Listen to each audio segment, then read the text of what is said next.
श्रीमद्भागवते महापुराणे तृतीय स्कन्धे अथ 19 मैत्रेय उवाच अवधार्य विरिञ्चस्य निर्व्यलीकामृतं वचः प्रहस्य प्रेम गर्भेण तदपाङ्गेन सोऽग्रहीत्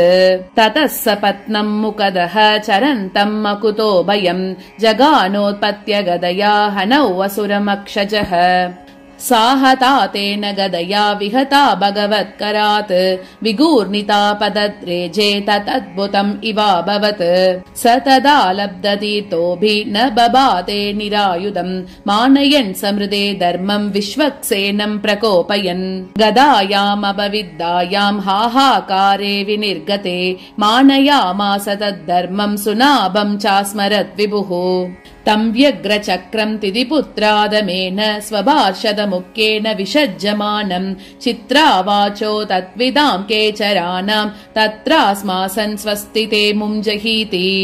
सतं निशां यात्तरताङ्गमग्रतो व्यवस्थितं पद्मपलाशलोचनं विलोक्य चामर्ष परिप्लुतेन्द्रियो रुषास्वदन्तच्छतमादशत्स्वसन् करालदं श्रश्चक्षुर्भ्यां सञ्चक्षानो दहन्निव अभिप्लुत्य स्वगदया हतोऽसीत्याहनद्हरिम् पदासव्येन तां साधो भगवान् यज्ञसूकरः लीलयामिषतः शत्रो प्राहरत्वातरं हसम् आह चायुधमादत्स्व घटस्वत्वं जिगीषसि इत्युक्त स तदा भूयः ताडयन् व्यनदद्वृशम् तां स आपततीं वीक्ष्य भगवान् समवस्थितः जग्राह लीलया प्राप्तां गरुत्मानिव पन्नगीम् स्वपौरुषे प्रतिहते हतमानो महासुरः नैचद्गदां दीयमानां हरिणा विगतप्रभः जग्राह त्रिशिकं शूलं ज्वलज्वलनलोलुपं यज्ञाय धृतरूपाय विप्रायाभिचरन् यथा ततोजसा दैत्यमहाभटार्पितं चकासदन्तः कवुदीर्नदीदिति चक्रेण चिच्छेद निशातनेमिना हरिर्यथा ताक्ष्यपतत्रमुज्झितम् वृग्ने स्वशूले बहुधारिणा हरेः प्रत्येत्य विस्तीर्णमुरो विभूतिमत् प्रवृत्तरोषः स कठोरमुश्चिना नदन् प्रहृत्यान्तरतीयतासुरः तेनेत्तमाहतः क्षत्तः भगवानातिसूकरः नाकम्पतमना क्वापि स्रजाहतैव द्विपः अतो रुदासृजन्मायां योगमायेश्वरे हरौ यां विलोक्य प्रजास्त्रस्ता मेनिरेस्योपसंयमम् प्रववुर्वायवश्चण्डा तमः पांसवमैरयन् दिग्भ्यो निपेतुर्ग्रावानः क्षेपणैः प्रहिता इव द्यौर्नश्च भगनाभ्रौगैः सविद्युत्स्तनयित्नुभिः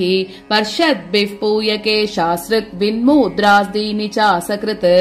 गिरयः प्रत्यदृश्यन्त नानायुधमुचो नग दिग्वाससो यातु दान्यः शूलिन्यो मुक्तमूर्धजाः बहुभिर्यक्षरक्षोभिः पत्यश्वरतकुञ्जरैः आततायिभिरुत्सृष्टा हिंस्रावाचोति वैशसाः प्रादुष्कृतानां मायानामासुरीणां विनाशयत् सुदर्शनास्त्रं भगवान् प्रायुङ्क्तदयितं त्रिपात् तदादिते समभवत् सहसा हृदि वेपतुः स्मरन्त्या भर्तुरादेशं स्तनाच्चाश्रुप्रसुश्रुवे विनश्चाशु स्वमायासु भूयश्चाव्रज्य केशवम् रुषो बगूहमानो मुं तदृशेऽवस्थितं बहिः तं मुश्चिभिर्विनिघ्नन्तं वज्रसारैरदोक्षजः करेण कर्णमूलेहन् यथा त्वाष्ट्रं मरुत्पतिः स आहतो विश्वजिता ह्यवज्ञया परिभ्रमद्गात्र उदस्तलोचनः विशीर्णबाह्यङ्घ्रिशिरोरुहोपदत् यथा नागेन्द्रो लुलितो नभस्वता क्षितौ शयानं तमकुण्ठवर्चसं करालदंश्रं परिदश्चदच्छदम् अजातयो वीक्ष्य शशंसुरागता अहो इमां को नु लभेत संस्थितिम् यं योगिनो योगसमाधिनारहो ध्यायन्ति लिङ्गात् असतो मुमुक्षया तस्यैष दैत्य वृषभः पदाहतो मुखं प्रपश्यन्तनुमुत्ससज्जः एतौ तौ पार्षदावस्य शापात् यातौ वसद्गतिम् पुनः कतिपयैस्तानं प्रपत्स्येतेह जन्मभिः देवावूचुः नमो नमस्ते किल यज्ञतन्तवे स्थितौ गृहीतामलसत्त्वमूर्तये दिश्याहतोऽयम् जगतामरुन्दुदः त्वत्पादभक्त्या वयमीश निर्वृताः। मैत्रेय उवाच एवम् हिरण्याक्षमसह्य विक्रमम् ससादयित्वा हरिरादिसूकरः जगामलोकम् स्वमखण्डितोत्सवम् समीडितः पुष्करविश्चरादिभिः। मया यथानूक्तमवादिते हरेः कृतावतारस्य सुमित्रचेष्टितम् यथा हिरण्याक्ष उदार विक्रमो महामृदे क्रीडनवन्निराकृतः। सूत उवाच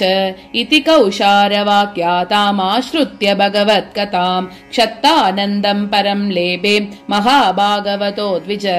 अन्येषाम् पुण्यश्लोकानाम् उद्दाम यशसाम् सताम् उपश्रुत्य भवेन्मोदः श्रीवत्साङ्कस्य किम् पुनः। योगजेन्द्रम् जशग्रस्तम् ध्यायन्तम् चरणाम्बुजम् क्रोशन्तीनाम् करेणूनाम् कृच्छ्रतो मोचयद्धृतम् तम् सुकाराद्यम् ऋजुभिः अनन्यशरणैर्नृभिः कृतज्ञः को न सेवेत दुराराध्यम् असाधुभिः। यो वै हिरण्याक्षवदम् महाद्भुतम् विक्रीडितम् कारणसूकरात्मनः शृणोति गायति अनुमोदते अञ्जसा विमुच्यते ब्रह्मवदादपि द्विजाः।